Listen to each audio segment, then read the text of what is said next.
Hi there and welcome to the weekend warm-up where we'll be previewing the best of Saturday's racing. I'm pleased to say I'm joined by Barry Orr. Barry, you've got a cracking offer in store for us. Hi Emma, yeah, hi Martin. We certainly do. It's our footsteps to the festival. Spanning the 5 Saturdays leading up to the Cheltenham Festival, Betfair customers will have the opportunity to generate a free £50 bonus for the festival. It's starting this Saturday, the 13th of February in Newbury, and running for the 5 consecutive Saturdays before the festival. New and existing customers of the Betfair Exchange will be rewarded for their betting with us. By betting £20 each Saturday on the exchange, customers will earn themselves a £10 free bet, which will accumulate up and create a £50 bonus to be used at the festival. So we're rewarding loyalty, Emma. That's something that's very important to us. And if you bet your 20 quid, doesn't matter whether it's 4 fivers or 2 tenors, whatever it is, every Saturday between now and the festival, you'll have 50 quid in your bank to bet away with at the Cheltenham Festival. So yeah, cracking offer. Looking forward to it. Good stuff. Love a bit of loyalty. We've also got Martin Dixon with us. And Martin, this weather is just it's an absolute pain, isn't it, to be perfectly honest? It is. And look, Emma, I'm a fan of all-weather racing, but I am sick of this night of bumpers. We want some proper jumping action. I want to get out of the house this weekend as well. I'm scheduled to go to Warwick or Newbury, depending on what goes ahead. Hopefully it all does. It's looking unlikely at this stage, isn't it? But we'll wait and see and keep our fingers crossed. Well, let's hope so. We had such a good weekend in Ireland last weekend, and this weekend promises to be the same if it would just thaw a little bit. We're going to start off with the Betfair Cheltenham free bet pot builder chase, which was known as the Game Spirit. Barry, did you have something to do with the naming of this race? No, not guilty. Not guilty at all. But you said it really, really well just there. Rings, just rolled off your tongue. It's like it just to catch on, Emma. I think the Game Spirit will be a thing of distant memory thing after of the Saturday. past. Yeah. Well, let's have a look at it because Altior's obviously the obvious starting point. Let's not forget him. People were quite quick to sort of almost write him off and say, is he the same at after his defeat at Kempton? Martin, what do you think? What are your thoughts on him? I think it's hard to think that he's the same horse, Emma, to be honest. Obviously, he's been absolutely brilliant, superstar, and you can't take that away from him, but he just didn't look the same horse. And it's understandable why. He's had problems. We've not seen him on the track all that much over the last 2 or 3 seasons. And it was all very, very late. That was the worrying thing about it.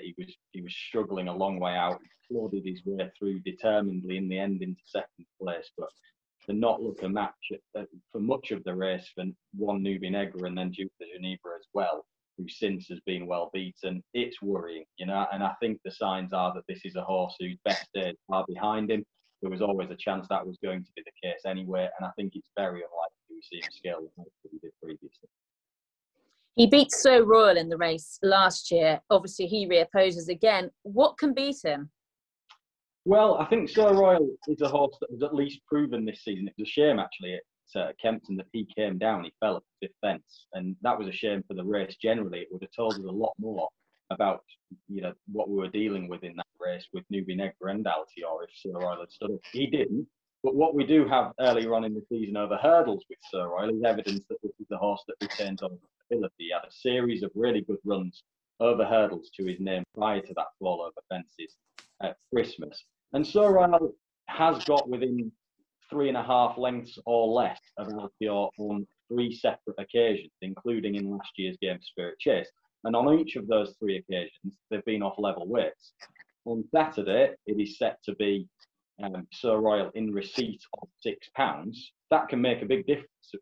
When you're looking at between 2.5 to 3.5 lengths that Altior's beaten him previously, actually, the facts and figures would tell you that in receipt of £6 on those occasions, Sir Royal would have beaten Altior. Now, that's not taking into account Altior potentially having a little bit in hand on those occasions. But even so, it's entitled to be closer, and we're dealing, in my eyes, in Altior being an inferior horse to what he was in seasons gone by. So I actually think Sir Royal can beat him. I think he maybe will beat him. And I certainly think at the prices that are available with Sir Royal, a much bigger price, he's the real value bet in the race and a very good value bet. Okay, well, I'm going to stay loyal with Altior. I think he won't need to be quite as brilliant as he was, and I still think he might deliver. Barry, what are your thoughts? Yeah, I think the favourite's vulnerable. He's 8 to 11 at the moment, and I just thought that everything has gone against him this season. He was to run in the Betfair Tyndall Creek and take on Politolog. It didn't happen. There was the whole debacle about the ground. Was the ground bad? Was it not ground? Was it not ground issue? Then they put that to bed. He ran into Desi. You know, he didn't look a horse of old. He was very laboured there, like Martin said. Nico de Boinville had to dismount him soon after going past the post. They were concerned about the welfare of the horse there. They thought there was an issue with him. You know, it's just they're talking about the Ryanair for him now. It's just it seems like he's a waning star, as sad as that is to say, because he's given so many people so much pleasure. I think he is vulnerable. I think the younger horse Grenadine, who was 7 lengths off Politolog in the Betfair Tyndall Creek, won the Halden Gold Cup. I think he's an improver, and I think he could put it up to both So Royal and the favourite. He's currently 9-2. So Royal's a 5-1 chance, but definitely Altior vulnerable at 8-11. I'll be looking to take him on the exchange. And Martin, looking at the Denman Chase, obviously this is going to answer some of our questions regards Champ. His reappearance is really interesting.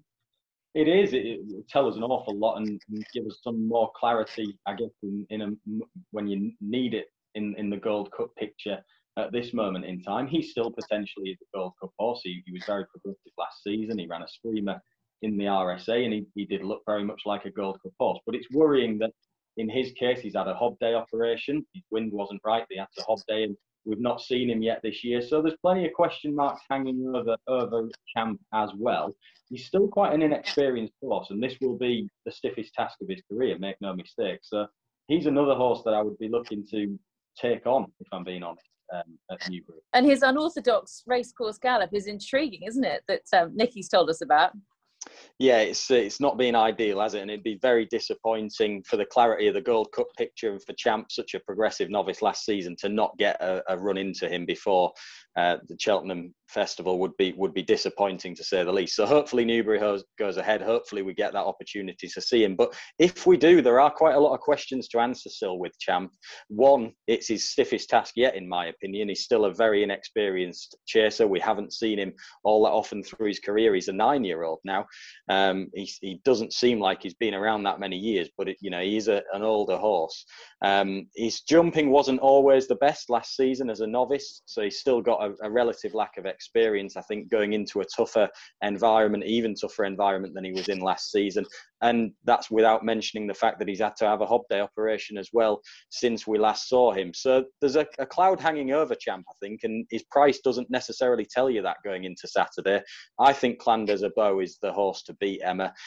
We've seen this season that he's put up maybe not his best performance in the King George. It wasn't his best performance in the King George this time around, but the Betfair Chase run was very good. I thought he was just outstayed by Bristol de May on very deep ground at Haydock.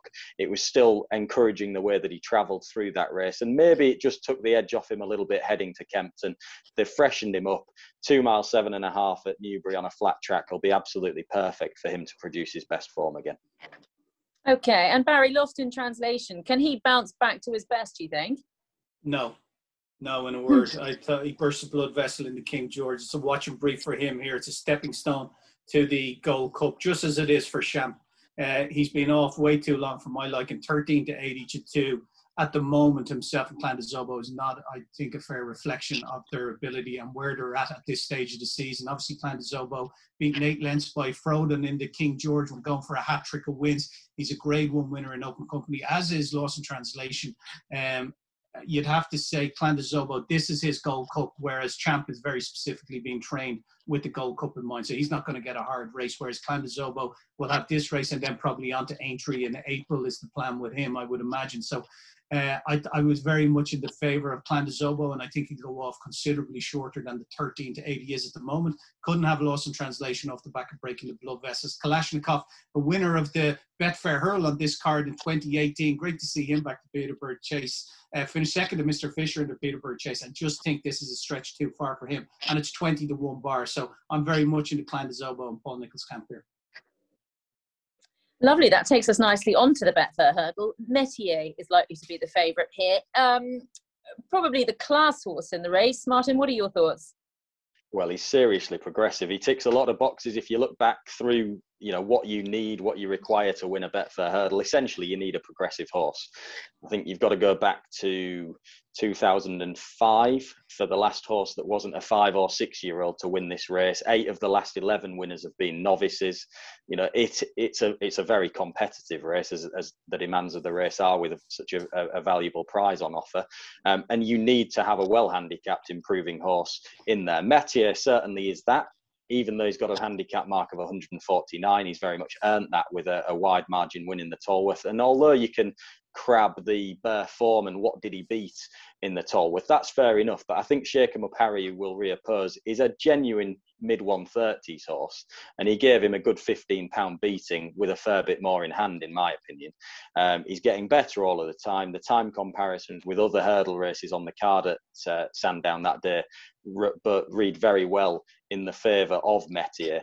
And I do think that he's a horse that, although he's towards the head of the betting, I think he could take a lot of beating, even under the big weight, Emma. Okay, I'm a big fan of Kadzand, actually. I've been following him since he was second behind quite a nice horse up at Ayr, and then he went on to win at Warwick, and then he was impressive at Kempton. And I know that Dan Skelton thinks plenty of him. I'm hoping this is a stepping stone to the festival itself. Barry, any inspiration here? Yeah, Kazan, I wouldn't put you off him. He obviously beat Christopher Wood, who went up and won in Musselburgh over the weekend, so it's Frank de Form. And Dan Skelton had Fravois in here as well, and they took him out this morning, so they're relying on Kazan. He's currently just 11-2 second favourite behind Metier, who's 5-1. I can't have Metier looking at the stable form. I think it's 32 days and 28 runners since Harry Fry's had a winner. There's definitely something wrong in the yard, and I don't think they can put their finger on it. They had a horse very well back last Saturday that disappointed, 5-4 favourite and pulled up. And yeah, definitely something wrong with the stable form there. So it's a watching brief for him. The horse I like in it though is one of Nigel Twist and Davis's, and he's a great record in the race. He won it with Splash of Ginge. He also won it with Ballyandy. He won it with Al Dancer when it was transferred to Ascot back in 2019. So he knows how to train the winner of this race, does Nigel Twist and Davis. And his horse that I like in it is Guard Your Dreams. He won a handicap. It was his first handicap as well, off 128 in Sandown. He beat that day friend or foe and Monsieur Lecoq, who was 19 lengths back in third. I just think he's a horse going in the right direction. And like I said, trainer, great record in the race. At about 16-1, I think he represents a bit of value, and he fits that novice bracket as well. As Martin said, 8 of the last 11 winners have been novices, and he's a novice. Well, fingers crossed that racing goes ahead. It does promise to be an intriguing day's racing on Saturday. Martin and Barry, thank you very much indeed. And we'll be back again on Monday.